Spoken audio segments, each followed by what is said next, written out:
Bonsoir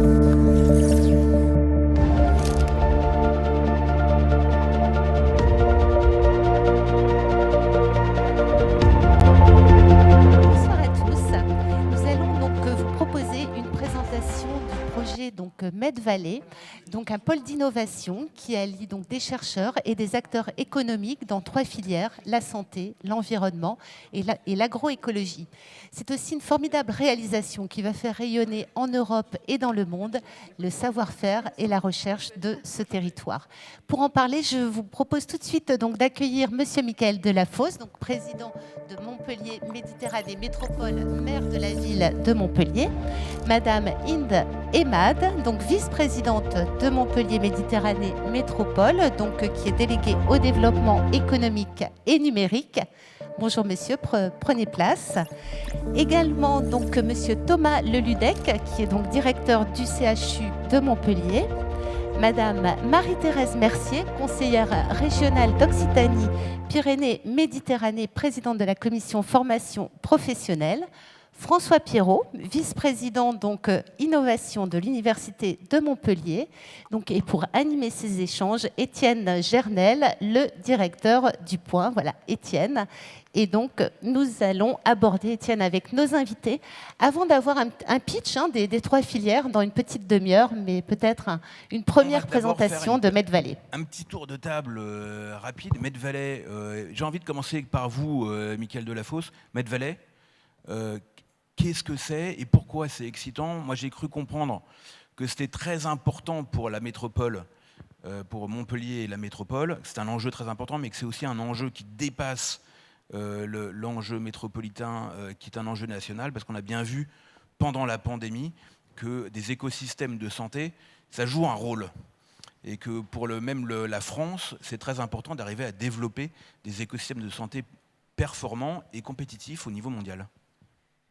Trois éléments pour répondre à votre question et présenter ce qu'est MedValley.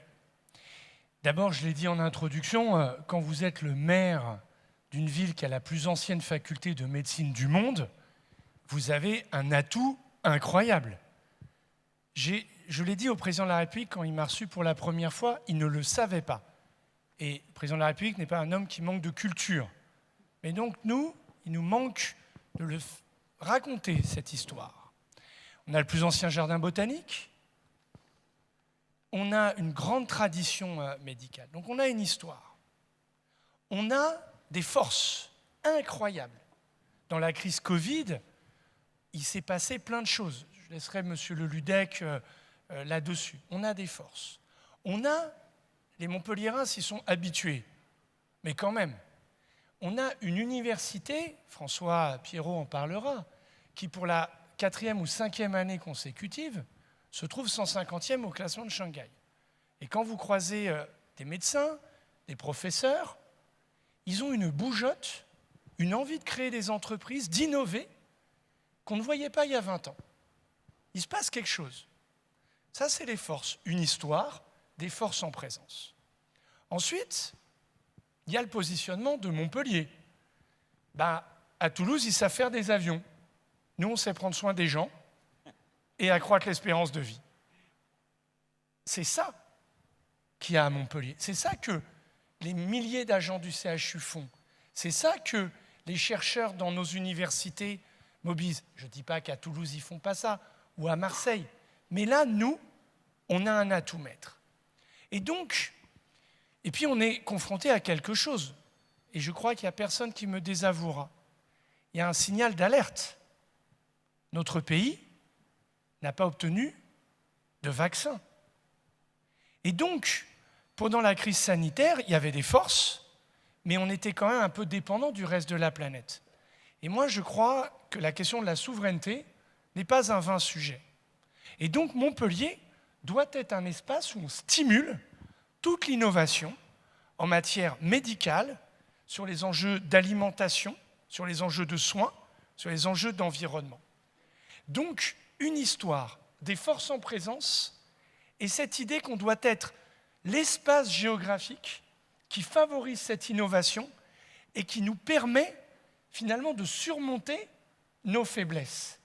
Et c'est une démarche partenariale entre les collectivités. Et je remercie chaleureusement Carole Delga et ici Marie-Thérèse qui d'un seul coup a dit banco, l'État qui sera à nos côtés, ce que a confirmé le président de la République dans son interview à Midi Libre, en faisant d'ailleurs l'éloge, et c'était appréciable et ô combien mérité, de l'ensemble de nos chercheurs ici, à travers la démarche ICIT Muse. Une fois qu'on a posé ce cadre, un peu le décor, une fois qu'on a posé ça, je vais prendre 3 minutes pour dire ce qu'on a fait depuis 1 an pour commencer à mettre en œuvre. J'aimerais apercevoir Marc Ichou, mais il y a un écran là. d'ICM. Il sera là. Non, mais à côté d'ICM, il y avait un terrain qui était destiné à la construction de résidences étudiantes. Qu'est-ce que nous avons fait? Nous avons préempté ce terrain avec l'argent public et on a dit sur ce terrain, il faut le réserver, et c'est allé très vite, à des projets liés à l'ICM autour de l'innovation, autour du cancer. Et donc, Medvalley, c'est une maîtrise du foncier pour être suffisamment agile et réactif pour accompagner des espaces pour l'innovation. Et nous, on dit, c'est au nord de la métropole. Pourquoi? Parce qu'il y a la nouvelle fac de médecine, parce qu'il y a un CHU qui déborde de projets et parce qu'il y a nos universités. Premier exemple de décision.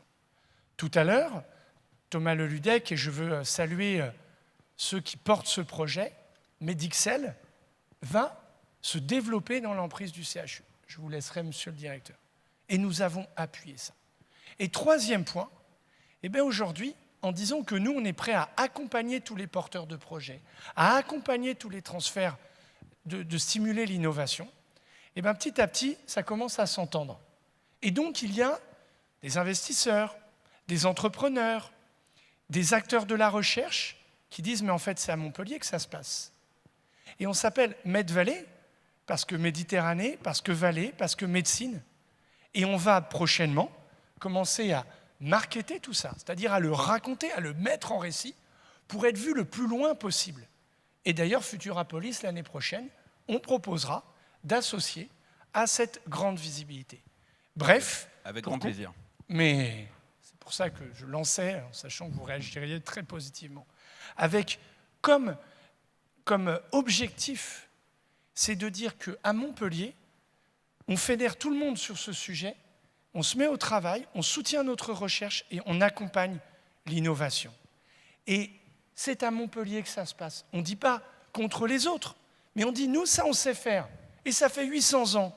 Et on va continuer. Alors je sais que pour certains, c'est abstrait. Je dis ça parce qu'il y a des fois des articles dans la presse, etc. Mais c'est une décision stratégique pour le territoire que nous prenons. C'est une vision sur notre développement économique à 30 ans. C'est un soutien aux acteurs qui, eux, depuis des années, sont là, font des choses et d'un seul coup se disent, et je terminerai là-dessus, moi, quand je parlais de Medvalley, dans la campagne électorale avec Inde, quand on défendait cette idée, les gens ils nous regardaient, ils nous prenaient pour des gogos. Et le jour où je me suis mis à en parler en tant que maire, j'ai vu tout le monde, l'université, le CHU, plein d'acteurs dire « mais nous, on veut en être ». Le rôle d'un maire, c'est d'essayer de fédérer, d'entraîner le pack et de tirer ensemble. Et ça, à Montpellier, ça n'a pas toujours été le cas, mais là, ça fait du bien. Alors je ne dis pas qu'on va tout réussir, parce qu'il y a un paquet d'obstacles. Mais déjà, quand on est ensemble, on peut aller très loin. Et moi, si Montpellier contribue à la souveraineté sanitaire de mon pays, de notre pays, la France, eh bien, nous aurons réussi une grande part du défi. Et si nous créons de l'emploi, et si nous sommes le territoire d'innovation, alors nous aurons réussi. Et je le sais, et vous allez les entendre, nous avons toutes les forces pour réussir. Merci beaucoup. En plus, on voit qu'il y a quand même un peu de conviction. Et en tout cas, rassurez-vous, sur le côté abstrait, vous savez que pendant très longtemps, aux États-Unis, on disait aussi que la Silicon Valley, c'était abstrait. Et ce n'est pas de rester abstrait très longtemps. Merci beaucoup. Marie-Thérèse Mercier, alors racontez-nous un peu l'engagement de la région, là-dedans, qui est un engagement qui finance d'ailleurs beaucoup de choses, d'après ce que j'ai compris. Et pourquoi est-ce que vous faites ça? Et qu'est-ce que vous en attendez? Alors, on en attend beaucoup. Je crois qu'il faut rappeler, et Michael Delafosse l'a fait, on on a un alignement des planètes. Et on a la chance d'avoir en Occitanie, et c'est très clair pour la présidente de région Carole Delga, un maire qui porte un projet de niveau international et un projet d'excellence. Donc bien évidemment, la région Occitanie est derrière et en attend beaucoup. Alors première chose, ça a été dit, mais je veux le rappeler, les sujets de souveraineté sont des sujets cruciaux pour la région Occitanie. Nous avons créé l'Agence régionale d'investissement stratégique, parce que, mais notamment suite à la crise sanitaire, mais pas seulement, nous avons conscience que nous avons besoin d'avoir un outil de financement pour des projets, soit de réindustrialisation, mais avant tout des projets où on parle de souveraineté. Donc on doit défendre la souveraineté de la région, on doit défendre la souveraineté nationale, dans 2 domaines, et en tout cas ces 2 domaines qui sont portés par Medvalley, c'est la santé et l'alimentation. Donc ça c'est très très important. Pour nous c'est clé, et c'est vrai que il ne suffit pas de le dire, il suffit de créer des outils pour ça. Et donc la région, au travers de l'Agence régionale d'investissement stratégique, va porter des projets d'entreprise, des projets privés, des projets publics, mais aussi nous serons aux côtés de l'État et du maire, à parité, puisqu'il a invité la présidente de région, Carole Delga, à soutenir ces projets, pour créer aussi un fonds d'investissement qui permettra de financer les gros projets. Parce que la région a beaucoup de dispositifs en matière de santé et surtout en matière d'aide économique, mais les projets d'envergure que veut porter Medvalley, et notamment les projets très en amont, les projets de recherche qui vont ensuite déboucher vers des projets économiques, ont besoin très tôt de financement. Donc voilà pourquoi la région, bien sûr, est aux côtés de ce projet stratégique. Et dernier élément très important, parce que je n'oublie pas bien sûr l'environnement et l'écologie, on est sur des sujets transversaux, et évidemment c'est un sujet prioritaire. La région Occitanie, Carole Delga, est la première à avoir lancé un plan vert.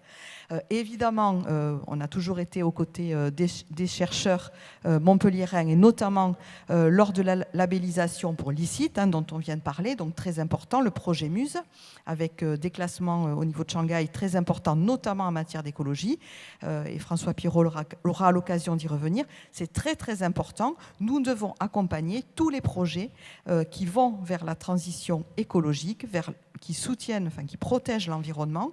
Pour ce faire, nous soutenons Medvalley. Pour ce faire aussi, la région va amener beaucoup de citoyens vers ces métiers. Parce que tout ce qu'on est en train de dire là, et Michael Delafosse l'a précisé, va permettre de créer l'emploi dans cette région sur les métiers de demain. Et donc ce qu'on veut, bien sûr, c'est que ces projets, c'est protéger cette souveraineté économique, mais c'est aussi créer des emplois dans cette région. Donc la formation, c'est un enjeu fondamental. Et c'est vrai qu'on avait noté que Carole Delga, depuis assez longtemps, parle de santé. Ce qui, jusqu'à présent, n'entrait qu'assez peu dans les compétences, ou en tout cas dans les intérêts des régions.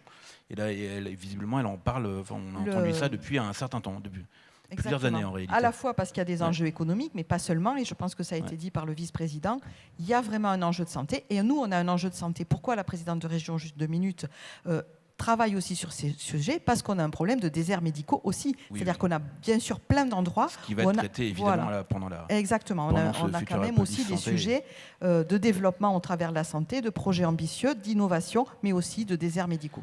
Merci infiniment. Merci beaucoup Thomas Le Ludec. Alors, on a envie de vous demander qu'est-ce que vous allez faire ici à un CHU. Ça fertilise maintenant ? Oui, ça fertilise beaucoup. Et en fait, si je devais employer quelques mots-clés, d'abord je vous parlerai de faire du concret. Donc nous, quand Michael Delafosse nous a dit foncer dans Medvalley, on va foncer avec du concret. Donc les premières choses très concrètes qu'on a faites, c'est quasiment il y a 1 an, jour pour jour, au conseil de surveillance, on a voté un livre blanc où on dit dans notre livre blanc, sur les 5 ans qui viennent, sur les 10 ans qui viennent, sur les 20 ans qui viennent, on va réserver de l'espace pour les industriels, pour les créateurs. Et ce mot créateur est extrêmement important. Et c'est le deuxième mot-clé pour moi. C'est qu'en fait, on a des chercheurs qui produisent de la connaissance, mais qui sont aussi des créateurs.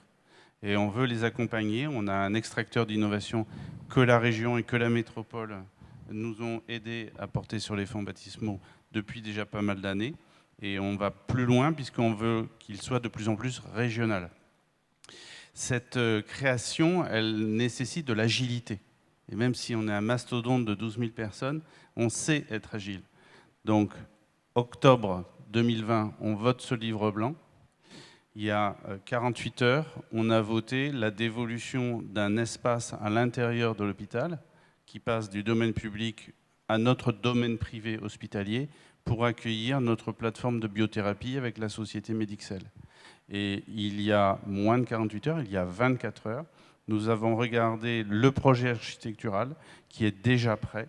On déposera un permis de construire très rapidement avec tous les acteurs qui sont avec nous. Donc il y a une mobilisation qui est juste démentielle, parce que le projet il donne envie.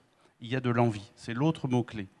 Et si je vais être encore plus concret, là, on a ouvert le chantier du site unique de biologie qui était très attendu. On a un 5e étage qui sera réservé à la recherche-développement avec l'industrie. Ça va se faire, c'est-à-dire que au tournant de l'année 2024, on aura déjà 2 projets qui seront très lancés. Et le 3e projet qui est très concret, c'est faire la vraie révolution numérique. La vraie révolution numérique, ce n'est pas avoir des écrans et des logiciels. La vraie révolution numérique, c'est que l'usager ne soit pas l'esclave du numérique. Et c'est ça qui est notre enjeu. Et le 4e point, monsieur le doyen est là, il connaît bien cette spécialité, c'est de faire un audio campus. On connaît tous ces personnes qui ont des problèmes avec leurs appareils auditifs. Eh bien, si on veut faire progresser les appareils auditifs, il faut que les utilisateurs, donc des patients, des producteurs de connaissances et des industriels travaillent autour de ces patients et que les jeunes se forment dans des vrais ateliers, non pas virtuels, mais de vrais ateliers de mise au point. Donc pour nous, c'est faire concret, faire agile et être hyper créatif. Merci beaucoup Thomas Leludec. François Pierrot, racontez-nous, il y a comme une colonne vertébrale universitaire dans cette affaire. Alors je ne sais pas si on peut parler de colonne vertébrale, peut-être d'inspiration ou très certainement de synergie. À l'université, quand je dis l'université, ce n'est pas simplement l'établissement l'université, mais c'est aussi tous les partenaires de recherche publique à Montpellier et le CHU ou l'ICM en font partie. Tous ces partenaires-là ont décidé en 2016, dès 2016, de focaliser les efforts sur une identité qui tient en 3 mots, nourrir, soigner, protéger. C'est une définition très simple. Certains ont cru un instant que c'était simpliste. Et en fait, qu'est-ce que ça veut dire? Toutes les personnes dans la salle et toutes les personnes sur cette estrade, si on va au fond des choses, quelles sont nos aspirations? Et quelle est en fait l'aspiration ultime? Vivre longtemps et en bonne santé. Pour vivre longtemps et en bonne santé, il faut bien sûr beaucoup de choses. Mais il y a 3 choses qui sont vraiment indispensables.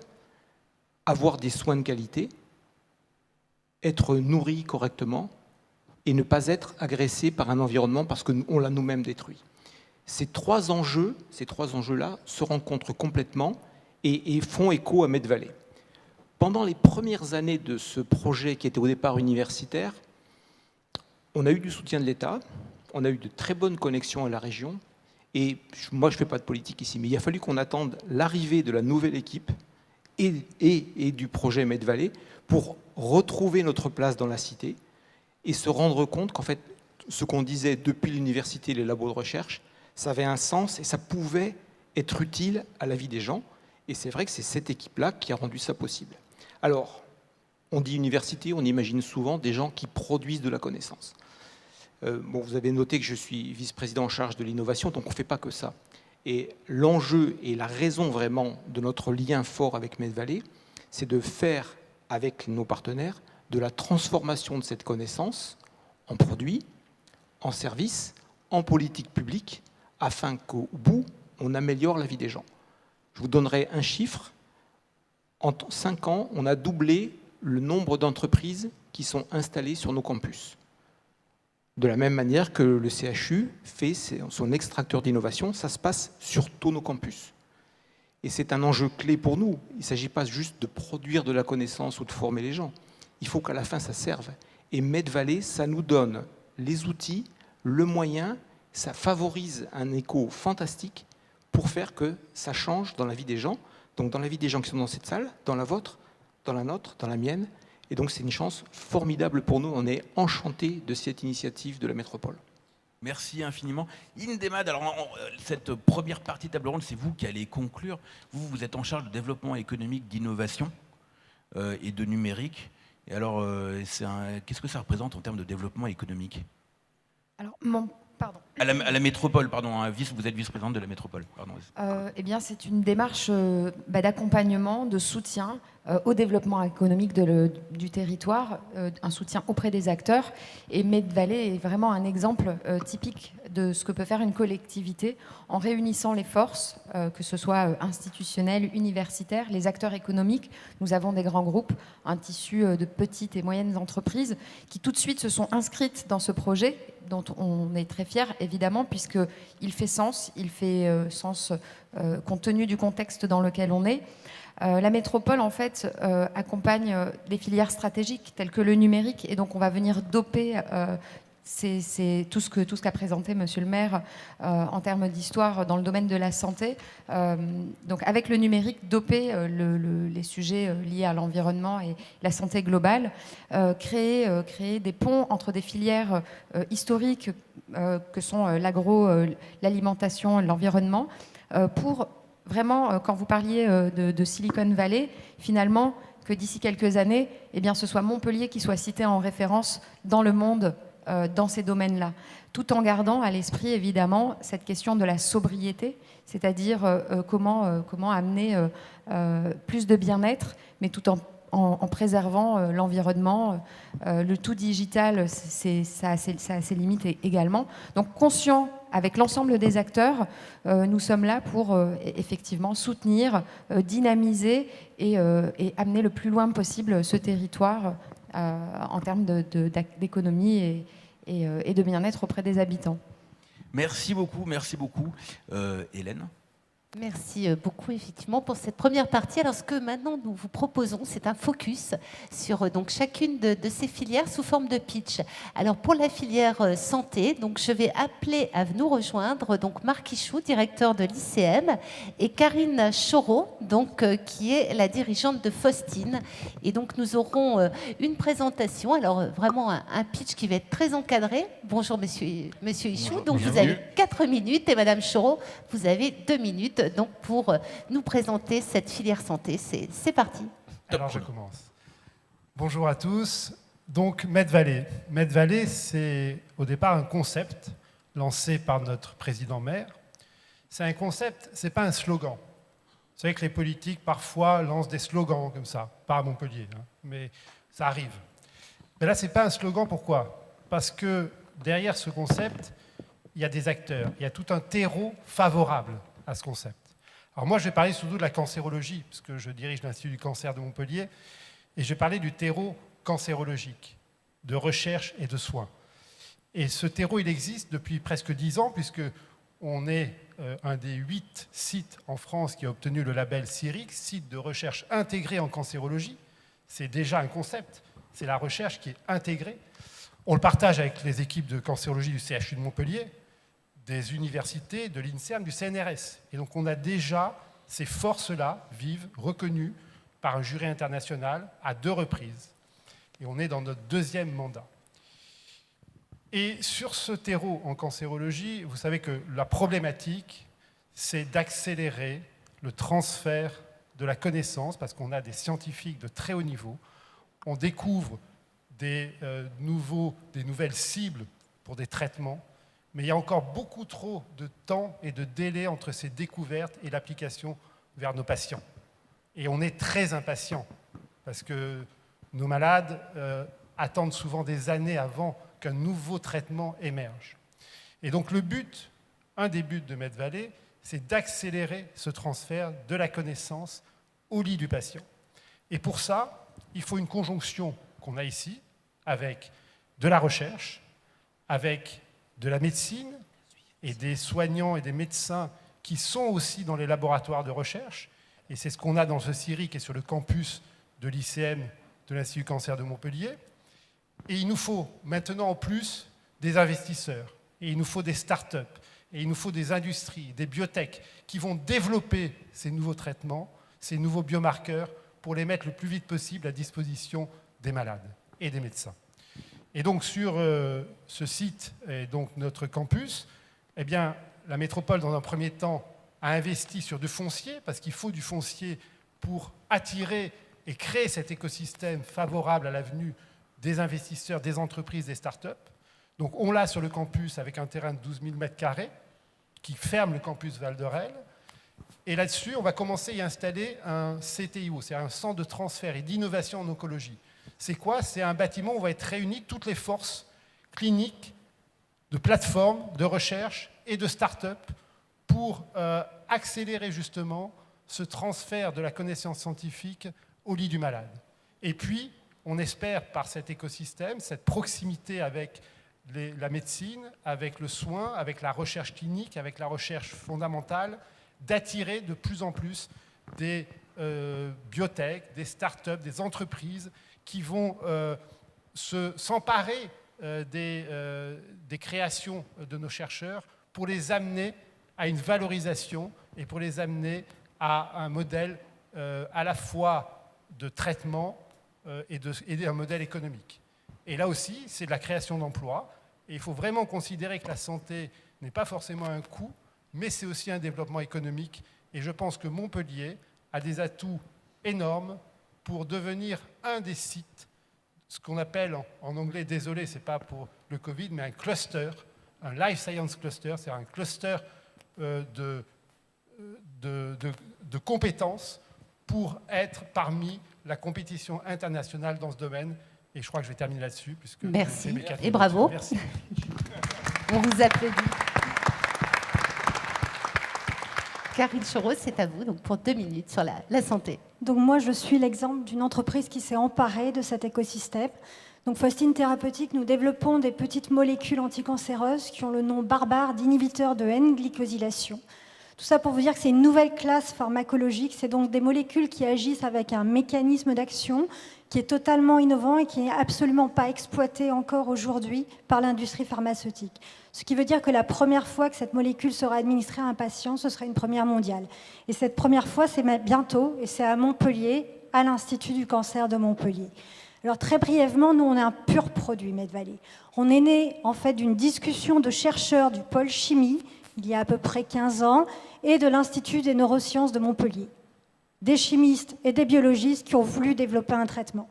7 ans après, en 2014, on a créé une start-up qui s'est vue remettre un des 5 grands prix nationaux du concours iLab du ministère de la Recherche cette année-là. Cette année, on dépose notre première demande d'essai clinique chez l'homme, chez les patients, sur un essai clinique qui va durer 300 sur 150 patients à peu près. Cet essai clinique, il a fallu le financer. On ne l'a pas financé uniquement ici. On a l'appui d'IRDI Capital Investissement, le fonds régional, mais on a dû aller chercher des fonds très loin puisqu'on est financé essentiellement par des fonds de capital risque japonais et américains. Ça veut dire que 85% de nos financements viennent des 2 côtés du Pacifique. Aujourd'hui, on a dû se battre pour garder cet essai sur Montpellier. C'est grâce à l'excellence de ce qu'on a pu leur montrer qu'on a réussi. L'essai va rester à Montpellier et encore plus en Europe, puisqu'il y aura 4 autres centres, il y aura Toulouse également, et il y aura 3 centres en Italie. Et pour nous, c'est une grande victoire. Ça montre que même face à des investisseurs internationaux, si on montre qu'on est les meilleurs, on peut réussir à garder tout ça sur place. Et c'est vraiment important. Merci. Bravo. On vous applaudit également. Merci, merci beaucoup à tous les deux. Merci. Et donc, je vous propose donc de poursuivre avec la filière agroécologie. Et donc, j'appelle à nous rejoindre Patrick Caron, président d'Agropolis International, et Aline Psaibès, dirigeante d'ITECA. Donc, avec le même principe. Donc, Monsieur Caron, 4 minutes. On vous écoute pour la présentation des enjeux de cette filière. Bonjour, madame. Bonjour. Bonjour. Bonjour tout le monde. Je vais commencer par dire quelque chose avec lequel vous n'allez peut-être pas être d'accord. Nous n'avons jamais aussi bien mangé dans l'histoire de l'humanité. Et dans le même temps, nous n'avons jamais aussi mal mangé dans l'histoire de l'humanité. Quel beau paradoxe que celui-là. Et effectivement, si l'on y regarde de plus près, au-delà des 800 millions de personnes qui souffrent de la faim dans le monde, les problèmes nutritionnels, et en particulier ceux liés au surpoids et à l'obésité, sont le problème numéro 1 de santé publique au niveau international. Quel beau paradoxe que celui-ci, et comment arriver à le résoudre. Alors il se trouve que derrière cette boutade avec laquelle j'ai commencé, on a tous quelque chose à dire à propos de l'alimentation. On a tous un point de vue sur l'alimentation. On n'est pas d'accord sur l'alimentation. Il suffit d'ouvrir un journal pour que vous le voyez. Il y a de nombreuses controverses à propos de l'alimentation. L'alimentation s'est invitée à nos tables, à tel point que il y a une dizaine de jours à New York, il y a eu un sommet des Nations Unies sur les systèmes alimentaires qui montre bien que l'alimentation est au cœur des enjeux nutritionnels, je viens de le dire, de santé publique, mais également d'environnement, également de développement économique et social, de stabilité politique, etc., etc. La liste est longue. Et pour rendre ces choses-là intelligibles, on a deux atouts et deux chances incroyables à Montpellier. La première, c'est qu'on a une communauté qui s'est installée au cours du XXe siècle et qui traite de ces questions-là, agriculture, alimentation, et qui est ouverte au monde avec la plupart des organismes de recherche et d'enseignement supérieur qui sont présents sur la place de Montpellier. Et la deuxième, c'est ce qui a été dit avec nourrir, soigner, protéger. C'est cette capacité à traiter des questions agricoles et alimentaires en relation avec les questions environnementales, avec les questions économiques et avec les questions de santé. Et ça, il y a peu de lieux au monde où nous pouvons disposer de cela. Il y a peu de lieux au monde où nous pouvons impliquer de manière transdisciplinaire, travaillant ensemble, l'ensemble des communautés scientifiques pour mettre un peu d'ordre dans nos idées, pour arriver à traiter les controverses, pour arriver à comprendre ce qui est vrai et ce qui est faux, et de le faire à la fois pour nous, pour notre territoire, pour les questions à traiter ici, pour comprendre un peu comment transformer ces systèmes alimentaires, mais également de le faire pour traiter des questions au niveau international. Pour cela, nous avons ici à Montpellier des équipes brésiliennes, des équipes argentines, des équipes philippines. Nous avons également le siège du CGIAR, une organisation mondiale de recherche agronomique. Voilà, nous avons un écosystème absolument incroyable et qui est en plus de ça connecté au monde et connecté aux enjeux environnementaux et aux enjeux sanitaires. Il faut que nous en profitions. Il faut que nous en profitions au moins pour deux types de raisons. La première, c'est de comprendre le monde et de comprendre cette question. Nous n'avons aussi jamais mal mangé, ni aussi bien mangé. Arriver à comprendre ce qu'il faut faire pour manger demain mieux, pour élaborer des systèmes alimentaires durables. Et puis, il faut les mettre à l'épreuve et en synergie pour innover sur le territoire, pour créer de la valeur, pour renseigner ces défis clés et pour aller de l'avant et de faire de Montpellier et de l'Occitanie un lieu absolument incroyable. Pour ça, nous avons entre autres un rêve qu'on a pu exprimer dans le cadre justement du sommet Afrique-France il y a très peu de temps, et qui est d'arriver à cristalliser ici, à Montpellier, des forces incroyables en faisant réfléchir les grands panels internationaux autour des questions d'agriculture, d'alimentation, d'environnement et de santé, de les faire réfléchir ensemble, mais pour innover, et de le faire dans le cadre d'une dynamique d'aménagement du territoire qui est de Medvallet en partenariat avec les entreprises. Merci. Et donc voilà, ce rêve, nous l'accomplirons, je crois. Merci beaucoup. Bravo, Monsieur Caron. Et donc, Aline Saïbès, vous allez donc nous parler d'ITK. Tout à fait. ITK est une entreprise d'agritech qui fournit depuis plus de 15 ans des services numériques pour les agriculteurs et les éleveurs. Nous sommes issus de la recherche scientifique, on est issus du CIRAD, et puis on rayonne à travers le monde et on est implanté dans la métropole depuis plus de 15 ans. Donc j'ai dit qu'on fournit des services pour les éleveurs et les agriculteurs. Par exemple, pour les éleveurs, on fournit des colliers connectés. On a plus de 300 000 vaches connectées avec des colliers. C'est la même chose que les Fitbit des joggers, c'est exactement la même chose. Et puis ces colliers permettent de détecter en temps réel, grâce à l'intelligence artificielle, si une vache est en chaleur, elle a besoin d'être inséminée, si elle a des problèmes de nutrition, de santé, si elle est en train de véler. Et tout ça pour le bien-être de la vache, pour qu'elle produise mieux de lait. J'ai dit aussi qu'on sert les agriculteurs, les viticulteurs, les arboriculteurs, les producteurs de grandes cultures. On sert plus d'une dizaine de cultures. On leur fournit des outils d'aide à la décision et des services de prévention de risques pour décider quel est le meilleur moment pour planter, irriguer, fertiliser, traiter leur culture, pour optimiser leur production tout en respectant l'environnement. Nos clients sont des coopératives, des multinationales de l'agroalimentaire et de l'agrochimie qui ont pour objectif de produire mieux en respectant l'environnement. Nous adressons aussi les territoires qui ont pour objectif de décarboner leur territoire à travers des aides pour améliorer les pratiques agricoles et à travers aussi la végétalisation des villes. Voilà un exemple d'entreprise née à Montpellier, née de la recherche scientifique et qui rayonne à travers le monde puisque nos clients sont partout dans le monde. Voilà. Bravo et merci. Bravo. Merci également à tous les deux. Et donc le dernier focus sur la filière environnement. Donc j'appelle à nous rejoindre Monsieur Éric Servat, directeur du Centre international UNESCO ICIRI World, et Madame Geneviève Marais, présidente d'Aquatech Innovation. Donc Monsieur Servat, c'est à vous pour 4 minutes donc, pour la présentation de cette filière. Merci. Donc effectivement, le domaine de l'environnement est un domaine qui est particulièrement fort sur le site montpelliérain. Il y a évidemment nos collègues de la biodiversité qui sont célébrés et reconnus chaque année, en particulier dans les grands classements internationaux, ce qui permet à Montpellier d'être régulièrement sur le podium mondial dans le domaine de la biodiversité. Et puis il y a d'autres domaines qui émergent, et en particulier le domaine des sciences de l'eau. Les sciences de l'eau à Montpellier, c'est finalement quelque chose qui est assez récent en matière d'organisation, de structure, de reconnaissance. Il y a aujourd'hui 17 laboratoires qui sont regroupés dans un centre international que l'UNESCO a créé ici à Montpellier. C'est une reconnaissance formidable finalement pour toute cette communauté, tous ces scientifiques.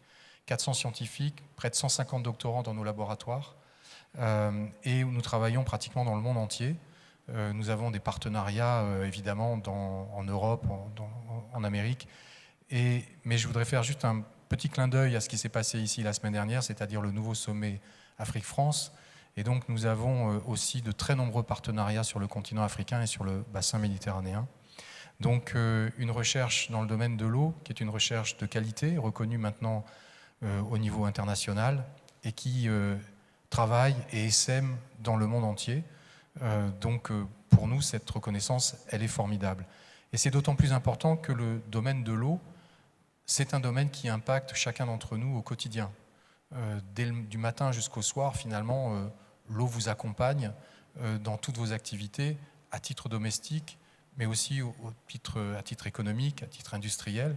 Donc cette reconnaissance, elle est importante. L'eau, aujourd'hui, en France, on a des problèmes qui sont évidemment, comme les autres, des problèmes de sécurisation d'un approvisionnement en eau potable. Mais on a aussi d'autres problèmes qui sont des problèmes liés au risque hydrologique. Dans cette région, on est particulièrement bien placé, évidemment, pour savoir ce que c'est qu'un événement extrême et donc des crues dévastatrices. Et puis, il y a d'autres problèmes qui sont aujourd'hui émergents, c'est des problèmes liés à la qualité de la ressource. Et dans le domaine de la qualité de la ressource, il y a des laboratoires, ici à Montpellier en particulier, qui travaillent parce que le lien entre la qualité de la ressource et les problématiques de santé est un lien qui est évidemment important et auquel chacun peut se référer chaque jour. Donc, beaucoup d'équipes qui travaillent sur ces questions-là, beaucoup d'équipes qui travaillent sur des solutions qui sont des solutions innovantes, qui cherchent à identifier des solutions. Alors évidemment, la meilleure façon de lutter contre la pollution, c'est de ne pas polluer la ressource. Mais il y a de nombreux usages qui sont inévitables et donc il s'agit de mettre au point des techniques et des techniques innovantes qui vont permettre d'aller dans cette direction-là. Et je voudrais juste souligner un point qui me semble important, c'est la capacité finalement de ce monde académique à travailler avec le monde de l'entreprise. Il y a quelque chose qui est très important ici sur Montpellier et sur la région, c'est l'existence d'un pôle de compétitivité qui s'appelle Aqua Valley et qui a, comme tous les pôles de compétitivité, l'ambition de rapprocher les différentes sphères, qu'elles soient socio-économiques ou académiques. Donc on travaille beaucoup, on s'implique beaucoup dans le cadre de ce pôle. J'en suis moi-même vice-président pour la partie recherche. Et c'est très intéressant de voir combien sont fructueux les interactions qui existent entre les laboratoires et les équipes de recherche. Et nous avons devant nous la perspective très intéressante de bénéficier de quelque chose qui n'existe pas aujourd'hui ailleurs, en France. C'est un site, un lieu qui va en principe être inauguré d'ici 1 an, qui s'appelle Hydropolis, qui a été financé par la région et qui a le soutien de la métropole. Ce lieu-là, il permettra d'avoir physiquement au même endroit des entreprises et de la recherche. Et donc cette capacité à interagir, elle est extrêmement importante, et en particulier vis-à-vis des startups de la région. Merci beaucoup, Monsieur Servat, on vous applaudit. Et donc, Madame Marais, pour Aquatech Innovation, vous avez la parole. Tout à fait, merci.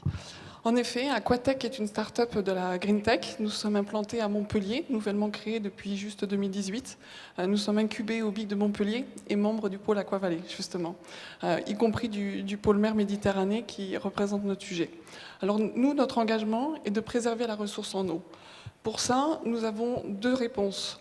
Nous nous engageons sur le traitement des eaux usées en milieu sensible. Si vous voulez bien passer à la slide suivante, s'il vous plaît, merci. Nous avons donc 2 produits pour ça. Une solution qui s'occupe des traitements des eaux usées en milieu sensible. Et ce que nous appelons un milieu sensible, c'est un endroit où on ne va pas pouvoir appliquer une solution traditionnelle, là où nos majors savent très bien résoudre ce problème. L'autre projet est un produit qui va nous permettre de diminuer la consommation en eau pour les piscines qui accueillent du public. Je vais vous présenter 2 exemples. En slide suivante, vous allez avoir le camping de Palavas qui se situe sur la plage, à côté du restaurant Bonaventure, que vous connaissez peut-être. Comme vous pouvez le voir sur la photo, il se situe vraiment en bord de plage. Et il s'est retrouvé avec l'évolution climatique dans la zone du littoral, dans les 100 mètres du littoral, où toutes les constructions sont donc interdites. Il perdait quasiment la moitié de son exploitation. Donc nous avons apporté là une solution totalement démontable qui lui permet, avec un traitement biologique, non seulement de récupérer de l'hébergement privatif, mais en plus de recycler les eaux usées pour ensuite arroser les espaces verts sur ce camping. Un deuxième sujet, qui en slide suivante se situe à l'Espiguette. L'Espiguette est un camping qui a son grand centre aquatique. Dans cet établissement, il y avait différentes problématiques. Les réseaux se retrouvaient saturés. Avec notre solution qui économise la ressource en eau qui était nécessaire pour ces bassins aquatiques, nous récupérons 80% à peu près de cette eau que nous réinjectons après dans le bassin aquatique lui-même. On va se dispenser des slides, c'est pas grave. Et donc pour finir, je voulais vous rajouter que nous sommes une entreprise qui a reçu le label du ministère de la Transition écologique. Nous sommes actuellement en pleine levée de fonds qui devrait se conclure pour la fin d'année. Et nous avons vraiment à cœur de justement pouvoir s'investir sur ces projets d'Hydropolis. Et nous sommes pleinement acteurs dans le Med Valley. Merci. Bravo là aussi. Bravo beaucoup. Merci également à tous les 2. Merci infiniment. Qu'est-ce que c'est excitant quand même, hein? Tout à fait. Non ? On partage cet enthousiasme et cette dynamique, c'est formidable. C'est excitant. Merci beaucoup. Merci Mickaël Delafosse. Merci à tous nos participants. Et juste un mot, oui, ça remonte le moral, non ? Mais plus que ça. Mais ce qu'on vient de voir, d'abord bravo pour le pitch chercheur-entrepreneur, enfin innovation, création. Mais tout le but de Med Valley, c'est justement de révéler tout ça, que ça se voit, que ça se dise, que ça porte. Parce que là, c'est quand même des solutions qui vont nous permettre de vivre mieux, d'assumer la transition écologique, d'accroître l'espérance de vie. Je vais même vous dire, je les trouve tous très modestes. Parce que les innovations qu'ils portent, elles transforment le monde. Medixel, là, monsieur le directeur du CHU, très pondéré toujours, c'est tout à son honneur, il en fait une valeur, et je crois que c'est une vertu. Mais quand même, avec Medixel, c'est quand même soigner l'arthrose, sur un médicament qui aujourd'hui coûte une fortune et donc on ne peut pas dispenser. Et en implantant la production, on va le rendre abordable pour tous. Enfin, tout ce qu'on entend là.